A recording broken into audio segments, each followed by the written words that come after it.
जबकि सांगड़ में गुज़िश्ता 48 घंटों के दौरान जारी बारिश ने जल थल एक कर दिया। नशेबी इलाके तालाब का मंजर पेश करने लगे। मज़ीद जानते हैं अपने नुमाइंदे अजीज़ुर रहमान रिंद से। जी अजीज़ बताइएगा।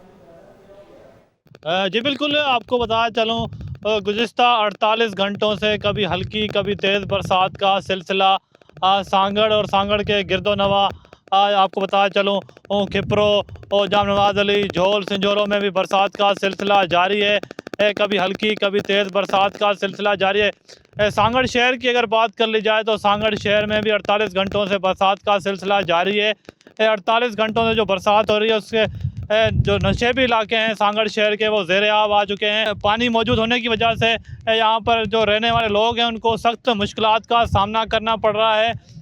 जबकि उन्होंने शहरी इंतज़ामिया से मुतालबा किया है, ज़िले इंतज़ामिया से, कि शहर के जो अहम शाहरा हैं उनमें से तो पानी निकाल दिया गया है, पर जो नशेबी इलाके हैं उनमें अब तक पानी मौजूद है। जल्द से जल्द यहाँ से पानी निकाला जाए, वरना यहाँ पर मच्छरों की अफजाइश में इजाफा हो सकता है, जिसकी वजह से नशेबी इलाकों के लोग सख्त मुश्किलात का सामना कर सकते हैं। जी जी ठीक। रुझान के इलाके में भी मौजा मीरापुर में पानी की सतह बुलंद होने से कई बस्तियां डूब चुकी हैं।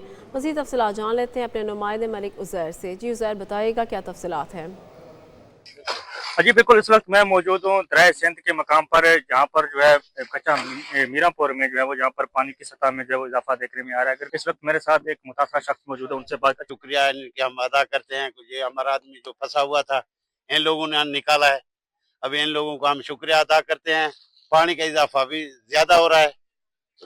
अभी आपका नुकसान क्या हुआ है, मुझे बताएं, क्या क्या नुकसान हुए हैं? अपने नुकसान तो सर फसल भी नुकसान हो गए हैं, माल भी नुकसान हो गया है ये बारिशों की वजह से। तो अभी तो अल्लाह कहते हैं कि भाई अभी भी सैलाब आ रहा है, देखो उससे भी क्या बनेगा। जी बिल्कुल, जैसा कि आपने मुतासरा शख्स का सुनने का कहना है कि हमें जो है काफी हद तक जो है वो नुकसान हुआ है। इंतजामिया की तरफ से भी जो है वो बार बार इलानात करवाए जा रहे हैं, लोगों को जो है वो रेस्क्यू किया जा रहा है। इसके अलावा जो है वो पानी की सतह में भी जो है मजीद इजाफा जो है वो देखने में नजर आ रहा है। यहाँ पर भी जो है इंतजामिया की तरफ से फ्लड रिलीफ कैंप जो है वो कैंप किए गए हैं। लोग कच्चे के इलाके के जो लोग हैं वो फौरी तौर पर जो है वो महफूज मकाम पर मुंतकिल हो जाए। जी जबकि दरिया सतलज में आने वाले शदीद सैलाब ने बहावलपुर की 200 से ज़ायद बस्तियों को बुरी तरह से मुतासर किया है। सैलाब मुतासरीन खुले आसमान तले अपनी खातीन और मासूम बच्चों के साथ हुकूमती इमदाद के मुंतज़िर हैं। बेरहम लहरों ने उनसे छत, कारोबार और तैयार फसलें छीन कर बेयारों मददगार कर दिया। तफसीलात जानते हैं जावेद चौधरी से। जी जावेद बताइएगा।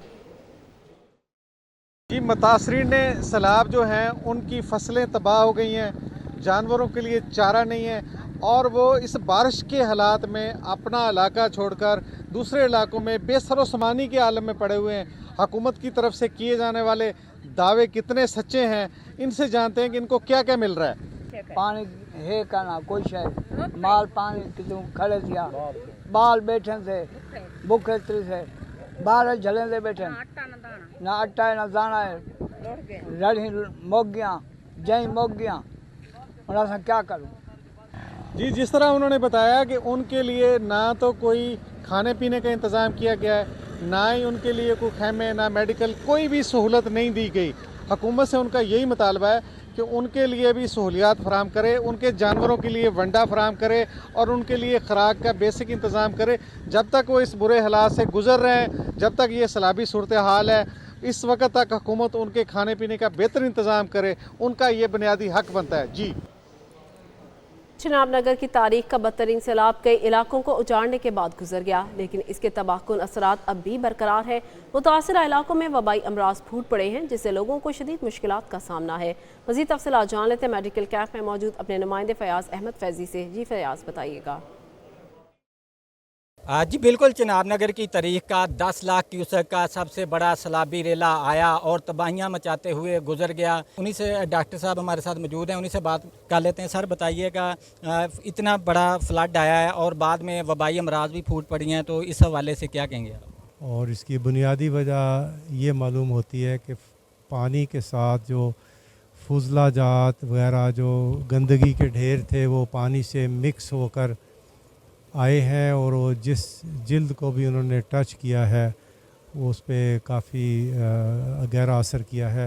मुख्तलिफ़ किस्म के जो इन्फेक्शन हैं वो जिल्द में पाए गए हैं। हाँ जी बिल्कुल, मेरे साथ मौजूद आपने डॉक्टर साहब की बात सुनी तो उनका यही कहना है कि सैलाब में सबसे ज़्यादा जो मुतासर हुए हैं वो बच्चे और बड़े दोनों ही मुतासर हुए हैं और ज़्यादातर जो हैं वो जल्दी अमराज फैली हुई हैं जिनका अब जो है